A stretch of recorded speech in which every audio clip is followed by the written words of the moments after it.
Բարև ձեզ, այսօր աշխարհում նշվում է մայրենի լեզվի միջազգային օրը։ Այն ընդունվել է ՅՈՒՆԵՍԿՕ-ի կողմից և նշվում է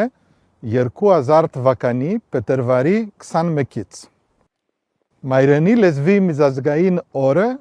2005 թվականից նշվում է նաև Հայաստանում։ Հայերենը աշխարհի խնագույն լեզուներից մեկն է։ Ես ուրախ եմ բոլորիս շնորհավորել այս հրաշալի տոնի առթիվ։ Այսօր ես սիրով ձեզ համար կկրդամ Խամո Սահյանի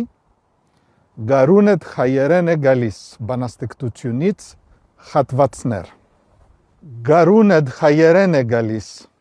ջուներդ հայերեն են լալիս, հայերեն են խորդում ջրերդ։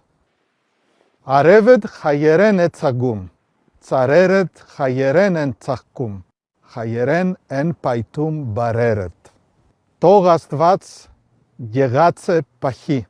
և հետո ինձ էլ պատահի, ջուներդ հայերեն են լալու, գարունդ հայերեն են գալու, հայերեն են գալու դարերդ։